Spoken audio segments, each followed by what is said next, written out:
आप सभी का स्वागत है और मैं हूं आपके साथ नीलकमल सिहाग। पहले रुक करते हैं हेडलाइंस की ओर। कैबिनेट कमेटी की अहम बैठक, आज गुज्जर नेता नहीं होंगे शामिल।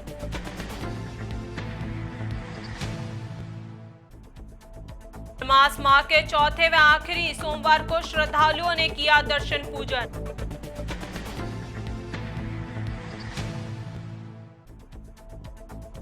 झुंझुनू के बीडीके अस्पताल में 85 लाख की लागत से बना ऑक्सीजन गैस प्लांट।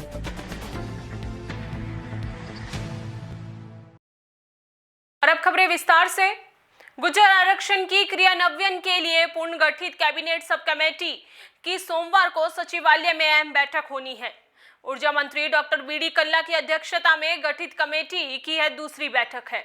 इसमें सभी विभाग के अधिकारियों से गुज्जर आरक्षण के संबंध में स्टेटस रिपोर्ट मांगी गई है, उस पर मंथन होगा। हाल ही में हुई कमेटी की पहली बैठक में सभी विभागों से स्टेटस रिपोर्ट मांगी गई थी। कमेटी में मास्टर भंवरलाल मेघवार और पूर्व मंत्री विश्वेंद्र सिंह के स्थान पर खेल मंत्री अशोक चांदना तथा चिकित्सा मंत्री डॉक्टर रघु शर्मा को शामिल किया गया है। गुज्जर नेता सरकारी नौकरियों में एमबीसी समेत 5 जातियों को दिए गए आरक्षण का क्रियान्वयन की पूर्णतया से पालना करने की मांग कर रहे हैं। और अब खबर उत्तर प्रदेश राज्य के संभल जिले से। हयातनगर थाना क्षेत्र में पुरानी रंजिश को लेकर रविवार को 2 पक्षों में लाठी डंडे चले, उसके बाद फायरिंग भी हुई। इसमें दोनों पक्षों से 6 लोग घायल हो गए। सूचना पर पुलिस गांव पहुंची।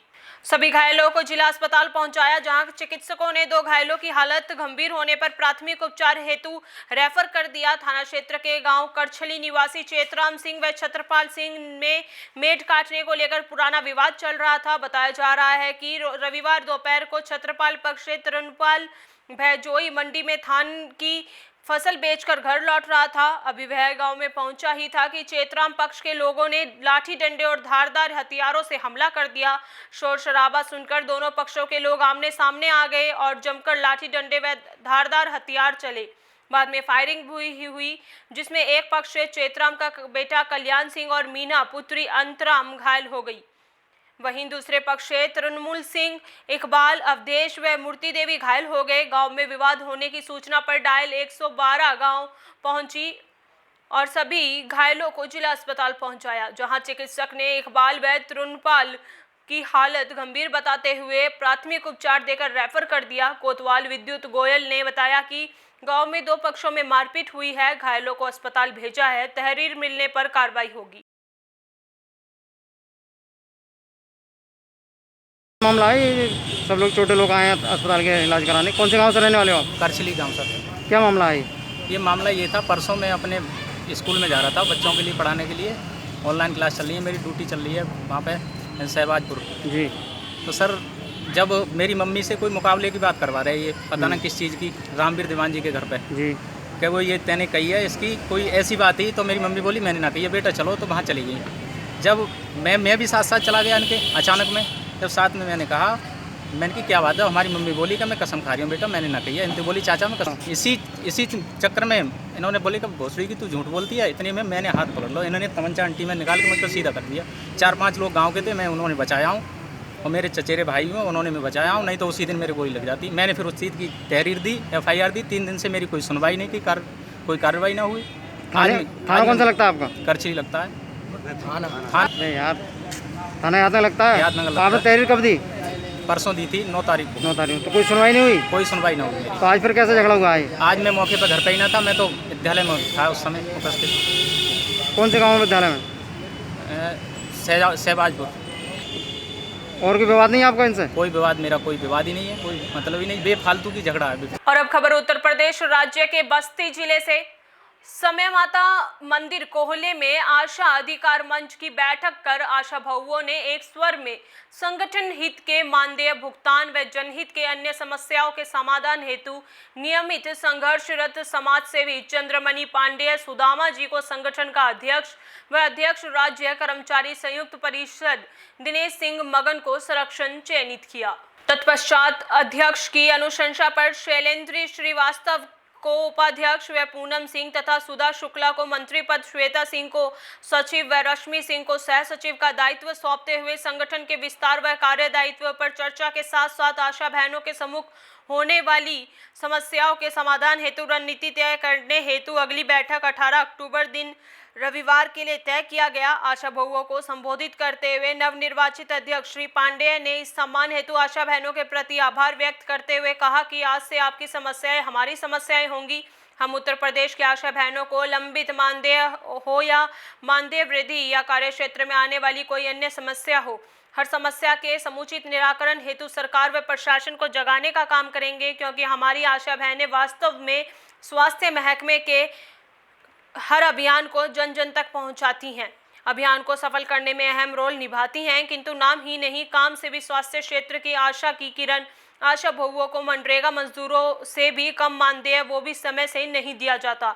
निश्चित तौर पर हम आप आशा बहनों के साथ सहयोग व संगठन के संरक्षक श्री दिनेश सिंह मगन जी के माध्यम से सूबे की आशा बहनों को उनका सम्मान व अधिकार दिलाकर रहेंगे, जिससे उत्साहित आशा बहुओं ने आशा अधिकार मंच जिंदाबाद जिंदाबाद हमारा शोषण बंद हो का गगनभेदी नारा लगाया।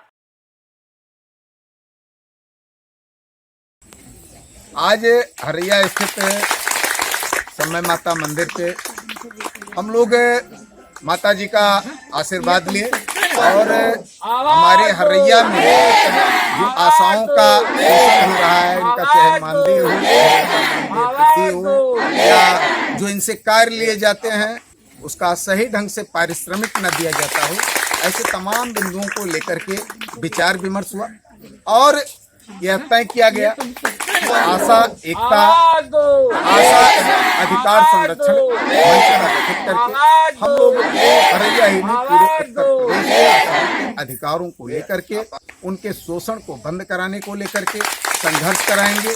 इन्हें सम्मानजनक पारिश्रमिक दिलाने, इनके साथ हो रहे भेदभाव व शोषण को बंद कराने के लिए एकजुट संघर्ष करने का काम करेंगे और केवल हरैया पूरे प्रदेश की आशाओं के साथ आने वाली किसी भी समस्या को आशा अधिकार मंच निरंतर संघर्षरत रहेगा, निरंतर कार्यरत रहेगा और निश्चित तौर पर हम सभी उन आशा बहनों को धन्यवाद ज्ञापित करते हैं जिन्होंने संगठन का ना होने के बावजूद भी मेरी समाज सेवा को देखते हुए अपने संगठन का एक बहुत बड़ा दायित्व अध्यक्ष पद मुझे सौंपा है।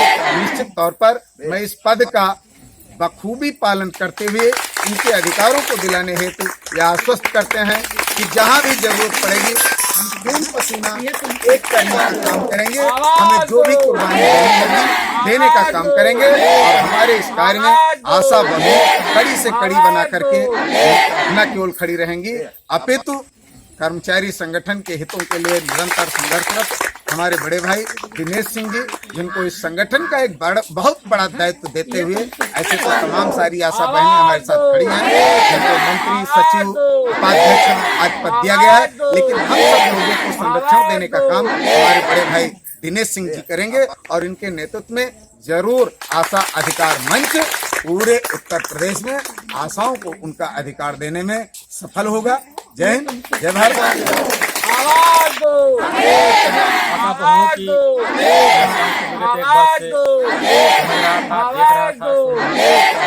और मैं निरंतर इस परिप्रेक्ष्य में लगा हुआ था कि इनका शोषण बंद होना चाहिए, क्योंकि आशा बहुएं हमारे स्वास्थ्य विभाग की रीढ़ की हड्डी हैं और दिन रात एक करके ये काम करती हैं और उस पर भी जब इनका शोषण होता है तो कलेजा मुझको आ जाता है।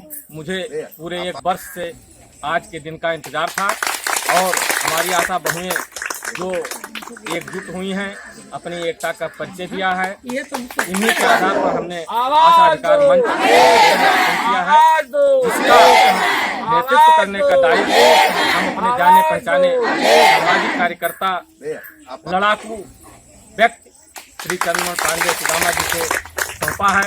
ये उम्मीद करता हूँ कि आशा अधिकार मंच उत्तर प्रदेश के बैनर तले अपनी अध्यक्षता में केवल हरैया ही नहीं, बस्ती ही नहीं, उत्तर प्रदेश में आशा अधिकार मंच का गठन करते हुए सभी आशा बहनों को न्याय दिलाने का काम करेंगे। जय हिंद। और वहीं उत्तर प्रदेश राज्य के जौनपुर जिले के बक्सा थाना क्षेत्र के शंभूगंज के प्राचीन ऐतिहासिक साईनाथ महादेव मंदिर में कड़ी सुरक्षा व्यवस्था के बीच मलमास माह के चौथे व आखिरी सोमवार को श्रद्धालुओं ने दर्शन पूजन किए। कोविड-19 के बाद भी श्रद्धालुओं ने दर्शन पूजन करने के लिए सोशल डिस्टेंसिंग का पालन ही भूल गए थे और सुबह काफी भीड़ होने के कारण मंदिर के मुख्य द्वार से श्रद्धालुओं को दर्शन पूजन कराने के लिए महिला व पुरुष का लाइन लगा दिया गया था और श्रद्धालु दर्शन कर रहे थे। कोरोना वायरस जैसी महामारी से बचने के लिए मंदिर परिसर में भीड़ न लगने के लिए दुकानें हटवा दी गई थी। सुबह से ही पुलिस कांस्टेबल नीरज कुमार व साथ में लगाए गए होमगार्ड के साथ मंदिर परिसर में सुरक्षा व्यवस्था संभालने में लगे हुए थे और श्रद्धालुओं को सोशल डिस्टेंसिंग की पालना करवाते हुए मंदिर में दर्शन करवा रहे थे। मंदिर पुजारिन श्रीमती माला शुक्ला अध्यक्ष प्रबंधक ने बताया कि सुबह 4 बजे से ही श्रद्धालुओं की भीड़ लगी हुई है।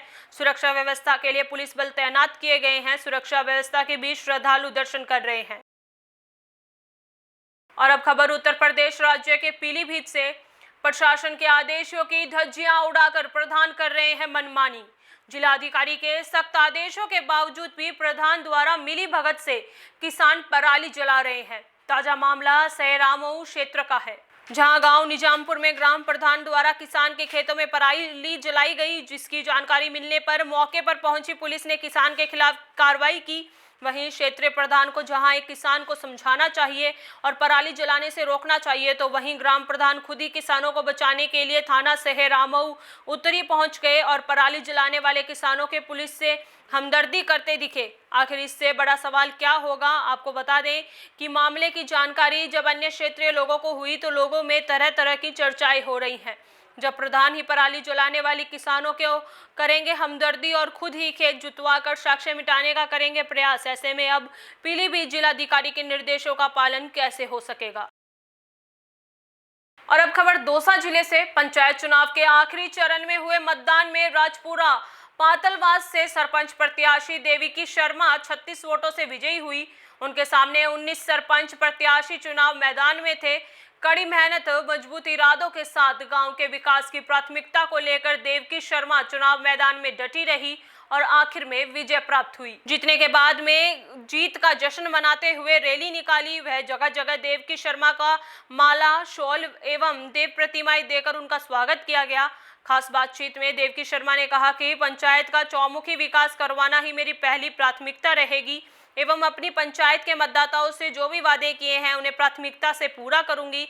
अंत में उन्होंने अपनी पंचायत के सभी मतदाताओं का आभार व्यक्त किया। श्रीगंगानगर जिले के अनूपगढ़ में राज्य सरकार के निर्देशानुसार नगर पालिका द्वारा जन जागृति अभियान के अंतर्गत doctor APJ Abdul Kalam stadium के मुख्य बाजार से होते हुए नगर पालिका परिसर तक दौड़ रैली का आयोजन किया गया। कोरोना के संक्रमण को देखते हुए अनूपगढ़ प्रशासन काफी गंभीरता से कार्य कर रहा है। आज नगर पालिका प्रशासक द्वारा राज्य सरकार के निर्देशानुसार जन जागृति अभियान के अंतर्गत दौड़ रैली का आयोजन करवाया गया, जिसमें अनूपगढ़ क्षेत्र के विभिन्न युवा खिलाड़ियों ने भाग लिया। इस रैली को doctor APJ Abdul Kalam stadium से पुलिस उपाधीक्षक रामेश्वर लाल, अधिशासी अधिकारी देवेंद्र कौशिक, नायब तहसीलदार नीतीश कांत, नगर पालिका कनिष्ठ अभियंता मनफुल राम द्वारा हरी झंडी दिखाकर रवाना किया। रैली के दौरान महारानी लक्ष्मीबाई नारी उत्थान संस्था, अभ्यास डिफेंस एवं एथलीट अकेडमी के खिलाड़ियों ने आमजन को कोरोना के प्रति जागरूक किया और निःशुल्क मास्क वितरित किए। जोधपुर जिले के पंचायत समिति बावड़ी में नवसर्जित ग्राम पंचायत सेवकी कला में शुक्रवार को सरपंच शपथ ग्रहण समारोह का आयोजन किया गया, जिसमें ग्राम विकास अधिकारी महादेव चौधरी ने नवसरपंच गणपत राम मेघवाल को 10:15 पर विद्यालय भवन में पदभार ग्रहण करवाया। सरपंच गणपत राम मेघवाल ने ग्रामीण जनों को संबोधित करते हुए कहा कि आपके अपार स्नेह व जन समर्थन से इस पद पर आसीन हुआ हूं, इसके लिए समस्त ग्रामवासियों का हार्दिक आभार। उन्होंने कहा कि 36 कौम के ग्रामीण जनों के सर्वांगीण विकास के लिए सदैव तत्पर रहेंगे। मेघवाल ने बताया कि ग्राम पंचायत भवन हेतु सबसे पहले भूमि आवंटन करना, दूरदराज की ढानियों में लाइट की व्यवस्था करवाना, गाँव में विद्यालय को क्रमोन्नत करवाना, गली गली घर घर नाली व स्वच्छ पेयजल पानी की आपूर्ति करवाना तथा गंदगी रहित आदर्श ग्राम पंचायत बनाना उनके प्रमुख लक्ष्य रहेंगे। उप सरपंच प्रभुराम बेनीवाल ने बताया कि गांव के विकास के लिए, जनता की सेवा के लिए मैं तन मन धन से उनके बीच में हर क्षण मौजूद मिलेंगे। ग्राम विकास अधिकारी ने बताया कि सरपंच महोदय को सभी वार्ड पंच और उप सरपंच को पदभार ग्रहण करवा दिया है तथा ग्राम सभा का आयोजन 15 अक्टूबर को रखा जाएगा। इस मौके पर कालू सिंह भाटी, अर्जुन सिंह राठौर, भंवरलाल भाटी, श्रवण राम भाटी, रामनिवास जानी सहित कई ग्रामीण जन उपस्थित थे। सर, सबसे पहले तो डीपीके न्यूज़ की तरफ से आपको हार्दिक शुभकामनाएं कि आज आपने ग्राम पंचायत सेवक की कला का सरपंच पद का कार्यभार ग्रहण कर लिया। सर नमस्कार। सर, ग्राम पंचायत का कार्यभार आपने ग्रहण किया है जी सर। किस तरह की ही आपकी प्राथमिकता रहेगी गांव के विकास के लिए? सबसे पहले हमारे पंचायत का भवन का जमीन आवंटित की जाएगी हम सब लेकर, और गांव में तो विकास कोई भी सुविधा, पेयजल हो, नालियाँ साफ, ये सब व्यवस्था, और सरकारी स्कूल को क्रमित करना, ये सभी ग्राम की प्राथमिकता। इसके अलावा जनता ने आपको हाँ जनाधार दिया है, आपने वोट दिया है, उनकी उम्मीदों को खरा करने के लिए किस तरह से कार्य करेंगे सर? कोई कार्य प्रणाली या कोई विजन जो आपने अभी बनाया हो या फिर आपके दिमाग में चलता हो जो ग्राम पंचायत के लिए लागू करने वाले हैं? बिल्कुल सही बात है। ग्रामीण में हर तरह की समस्या है, जैसे पेंशन हो, बुढ़ापा, वृद्धावस्था, विकलांग पेंशन, पालनहार, सभी घर घर जाकर जागृत करेंगे हम लोग, और जो भी सुविधा मिलेगी इस घर पर, वहाँ पर हम सुविधा देंगे। हमें सुनने में मिला है ग्राम पंचायत में कि कई ऐसे परिवार हैं जिनको खाद्य सुरक्षा योजना के अंतर्गत किसी तरह का खाद्य अनाज यानी जैसे गेहूं है वो नहीं मिल रहा है, उसके लिए आप किस तरह का विशेष अभियान चलाएंगे? बिल्कुल, घर घर जाकर हम सर्वे करेंगे। इतना है कि भाई जब हम जाएंगे तो बताएंगे भाई खाद्य सुरक्षा में नाम है कि नहीं है, कणक मिल नहीं रही है, कोई सुविधा हो तो उसको सुविधा जरूरी प्रदान किया जाए। सर, हमने ये भी सुना है कई ऐसे हैं जिनके पास 4 व्हीलर है, ज़मीन खूब है, लेकिन वो खाद्य सुरक्षा में, क्या आप उनके नाम हटाने के लिए कुछ कोशिश करेंगे? वो हम बाद में देखेंगे किस पर आएंगे, देखेंगे। अच्छा, विशेष तौर से लाइट के लेकर कई आपके गांव पंचायत के अधीन ढाणियाँ भी होगी, क्या लाइट को लेकर आप किस तरह से है सर? लाइट को, पानी और लाइट को पहली प्राथमिकता है, ये लोगों को जरूरी है कि चाहना होनी चाहिए लाइट घर पर, जरूर किया जाए। शिक्षा के क्षेत्र में आप किस तरह के काम करेंगे? गांव में शिक्षा का पिछड़ापन काफ़ी देखने को मिल रहा है, विशेष तौर से बालिका शिक्षा के लिए आप क्या करने जा रहे हैं? हाँ, शिक्षा के लिए लाइब्रेरी की व्यवस्था होनी चाहिए बच्चों के लिए, शाम को पढ़ने के लिए अलग अलग टेबल कुर्सियाँ भी होनी चाहिए। सर, सबसे पहले तो डीपीके न्यूज़ की तरफ से आपको हार्दिक शुभकामनाएं कि आज आपने ग्राम पंचायत सेवक की कला का सरपंच पद का कार्यभार ग्रहण कर लिया। सर नमस्कार। सर, ग्राम पंचायत का कार्यभार आपने ग्रहण किया है जी सर। किस तरह की ही आपकी प्राथमिकता रहेगी गांव के विकास के लिए? सबसे पहले हमारे पंचायत का भवन का जमीन आवंटित की जाएगी हम सब लेकर, और गांव में तो विकास कोई भी सुविधा, पेयजल हो, नालियाँ साफ, ये सब व्यवस्था, और सरकारी स्कूल को क्रमित करना, ये सभी ग्राम की प्राथमिकता। इसके अलावा जनता ने आपको हाँ जनाधार दिया है, आपने वोट दिया है, उनकी उम्मीदों को खरा करने के लिए किस तरह से कार्य करेंगे सर? कोई कार्य प्रणाली या कोई विजन जो आपने अभी बनाया हो या फिर आपके दिमाग में चलता हो जो ग्राम पंचायत के लिए लागू करने वाले हैं? बिल्कुल सही बात है। ग्रामीण में हर तरह की समस्या है, जैसे पेंशन हो, बुढ़ापा, वृद्धावस्था, विकलांग पेंशन, पालनहार, सभी घर घर जाकर जागृत करेंगे हम लोग, और जो भी सुविधा मिलेगी इस घर पर, वहाँ पर हम सुविधा देंगे। हमें सुनने में मिला है ग्राम पंचायत में कि कई ऐसे परिवार हैं जिनको खाद्य सुरक्षा योजना के अंतर्गत किसी तरह का खाद्य अनाज यानी जैसे गेहूं है वो नहीं मिल रहा है, उसके लिए आप किस तरह का विशेष अभियान चलाएंगे? बिल्कुल, घर घर जाकर हम सर्वे करेंगे। इतना है कि भाई जब हम जाएंगे तो बताएंगे भाई खाद्य सुरक्षा में नाम है कि नहीं है, कणक मिल नहीं रही है, कोई सुविधा हो तो उसको सुविधा जरूरी प्रदान किया जाए। सर, हमने ये भी सुना है कई ऐसे हैं जिनके पास 4 व्हीलर है, ज़मीन खूब है, लेकिन वो खाद्य सुरक्षा में, क्या आप उनके नाम हटाने के लिए कुछ कोशिश करेंगे? वो हम बाद में देखेंगे किस पर आएंगे, देखेंगे। अच्छा, विशेष तौर से लाइट के लेकर कई आपके गांव पंचायत के अधीन ढाणियाँ भी होगी, क्या लाइट को लेकर आप किस तरह से है सर? लाइट को, पानी और लाइट को पहली प्राथमिकता है। ये लोगों को ज़रूरी है कि चाहना होनी चाहिए लाइट घर पर, उसको ज़रूर किया जाए। शिक्षा के क्षेत्र में आप किस तरह के काम करेंगे? गांव में शिक्षा का पिछड़ापन काफ़ी देखने को मिल रहा है, विशेष तौर से बालिका शिक्षा के लिए आप क्या करने जा रहे हैं? हाँ, शिक्षा के लिए लाइब्रेरी की व्यवस्था होनी चाहिए बच्चों के लिए, शाम को पढ़ने के लिए अलग अलग टेबल कुर्सियाँ भी होनी चाहिए। ग्राम पंचायत से मैं आज 9/10/2020 को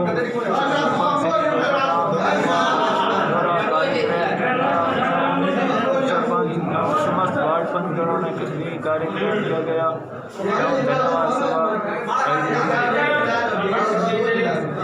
सेव की कला में उप सरपंच बनने पर आपको हमारे स्टूडियो की तरफ से आपको हार्दिक शुभकामनाएं। सर, ग्राम पंचायत में विकास को लेकर, क्योंकि नवसर्जित पंचायत है तो कई सारी मुश्किलें आपके सामने होंगी, किस तरह से हम उसका मुकाबला करेंगे सर? सभी को साथ लेके पंचायत का विकास करेंगे, पूरी एक परिवार हो गया। किस तरह का मुद्दा क्या है, मतलब किस तरह से आप विकास के बेस क्या रहेंगे सर? आप विकास के बेस शिक्षा के क्षेत्र में रहेगा जी, हॉस्पिटल की रहेगी समस्या दूर करेंगे, पानी की समस्या दूर करेंगे और स्वस्थ ग्राम पंचायत बनाएंगे। और सर, विशेष जो आप करने जा रहे हैं, यहाँ जो आपके दिमाग में विजनरी कोई चल रहा है, उसको लेकर किस तरह से आप कहेंगे? इसको स्वरोजगार करेंगे। अच्छा। और अब खबर सिरोही जिले से। जिला पुलिस अधीक्षक पूजा अवाना द्वारा वांछित अपराधियों की धरपकड़ हेतु चलाए जा रहे विशेष अभियान के तहत अतिरिक्त पुलिस अधीक्षक मिलन कुमार जोहिया व वृत्ताधिकारी आबू पर्वत प्रवीण कुमार सैन के सुपरविजन में थानाधिकारी आबू पर्वत अचल सिंह आरपीएस के नेतृत्व में दिनांक 10 अक्टूबर 2020 को police ASI Pratap Singh, constable Khiyaram व कांस्टेबल सतीश चंद एक व्यक्ति को पकड़ा, जिसने एक मोटरसाइकिल जो कि स्वरूपगंज से चुराई थी और 4 मोबाइल चोरी करने के आरोप में गिरफ्तार किया। आरोपी से पूछताछ की गई। इसके अलावा इस्लाम खान अमीरगढ़ द्वारा पिंडवाड़ा, आबू रोड व आबू पर्वत सहित 4 मोटरसाइकिल चोरी करना स्वीकार किया गया, जिसे न्यायालय के आदेशानुसार पुलिस रिमांड पर रखा गया है। पुलिस द्वारा बताया गया कि यह आरोपी मोटरसाइकिल जिसे पहले भी आबू रोड शहर और बरलूट थाना क्षेत्र की वारदातों में गिरफ्तार हो चुका है।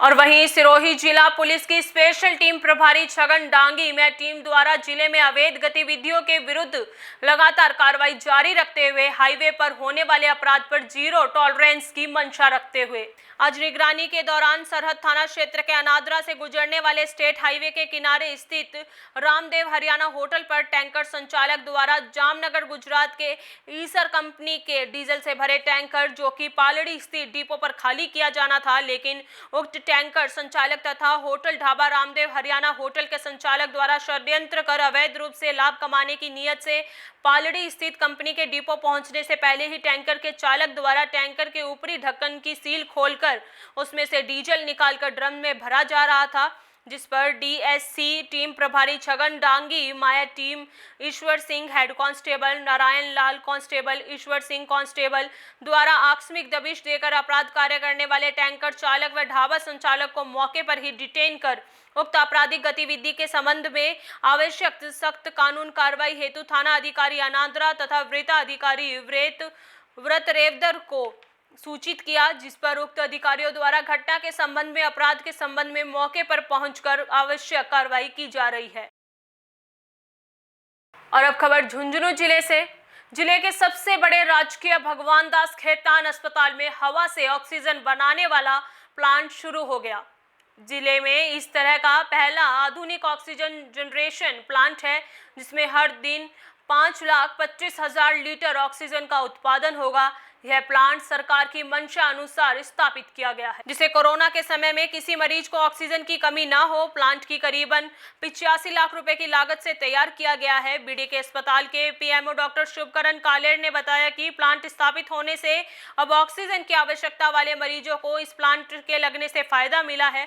जिन मरीजों को हाई प्रेशर से ऑक्सीजन की ज़रूरत पड़ती है, उन्हें इस प्लांट से ज़्यादा फायदा मिलेगा। इस प्लांट में स्वसंचालित ऑक्सीजन प्लांट में 2 कंप्रेसर हवा को खींचकर एयर फिल्टर कर इसके बाद उसे कंडीशनर के जरिए ड्राई कर ऑक्सीजन का उत्पादन करेंगे। इस प्लांट में हर दिन 85 सिलेंडर जितनी ऑक्सीजन पैदा होगी।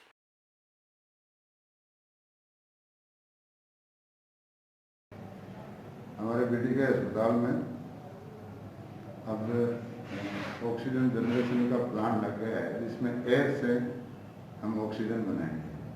तो हमें ऑक्सीजन के लिए ऑक्सीजन के सिलेंडर जो पहले हमें भरवा के लाने पड़ते थे उनसे निजात मिलेगी। ये हमारे यशस्वी मुख्यमंत्री जिन्होंने ये वचन लिया कि भी कोविड का कोई पेशेंट जो है उसके लिए ऑक्सीजन की कमी नहीं रहे, इसके संदर्भ में उन्होंने हर जिला स्तर मेडिकल कॉलेज पे ऑक्सीजन प्लांट स्थापित करने के लिए आदेशित किया था। तो उसी संदर्भ में हमने त्वरित गति से हमारे यहाँ ऑक्सीजन जनरेशन का प्लांट स्थापित किया, जिसकी लागत करीब 80 से 85 लाख के बीच में है। इसमें हम per day 36 cylinder oxygen generate कर पाएंगे। इसमें एक सिलेंडर में 6000 लीटर की क्षमता होती है। तो हम जो ऑक्सीजन हमें पूरे अस्पताल में मतलब वो जो कंजम्पशन है उसमें हमारे को दूसरी जगह से लाने की ज़रूरत नहीं पड़ेगी, बाकी बचेगी। तो सबसे बड़ी बात यह है कि इसमें जो ऑक्सीजन की जो सप्लाई है वो बेड टू बेड होगी। वो पहले भी हमने हमारे कनेक्शन कर रखे थे पूरे हॉस्पिटल में, सप्लाई बेड टू बेड थी, पर उनका हम सिलेंडर से उसको सप्लाई करते थे। तो सिलेंडर एक ऐसी चीज़ है जिसमें हाई फ्लो ऑक्सीजन हम अगर पेशेंट को देते हैं तो हार्डली 10 या 15 मिनट चलता है। उस दौरान फिर उसको दोबारा चेंज करते हैं, इतने सिलेंडर भी थोड़ा मुश्किल होता है। तो ये हॉस्पिटल के लिए बहुत बड़ी एक सुविधा हो गई कि हम ऑक्सीजन के लिए पेशेंट को अब हमें। और अब खबर पाली जिले से। देवसुरी पंचायत समिति सभागार में महिला एवं अधिकारिता विभाग की ओर से एक दिवसीय ब्लॉक स्तरीय शिक्षा विभाग के सभी प्रधानाध्यापकों को शिक्षा में नए प्रवेशोत्सव के दौरान नन्हे मुन्ने बच्चों को मस्ती के तहत शिक्षा को बढ़ावा देने के तहत महिला एवं अधिकारिता विभाग की ओर से मस्ती की पाठशाला के तहत प्रशिक्षण कार्यक्रम का आयोजन हुआ, जिसमें बेटी बचाओ बेटी पढ़ाओ के जिले के brand ambassador doctor Rajkamal Pareek ने जानकारी दी। इस अवसर पर देवसुरी विकास अधिकारी मोहित दवे, महिला एवं अधिकारिता विभाग की सुपरवाइजर कल्पना चितारा, ब्लॉक शिक्षा अधिकारी मंगलाराम नायक व शिक्षा क्षेत्र से जुड़े सभी अधिकारीगण मौजूद रहे। स्टेट न्यूज बुलेटिन में फिलहाल के लिए बस इतना ही। देखते रहिए डीपीके न्यूज। नमस्कार।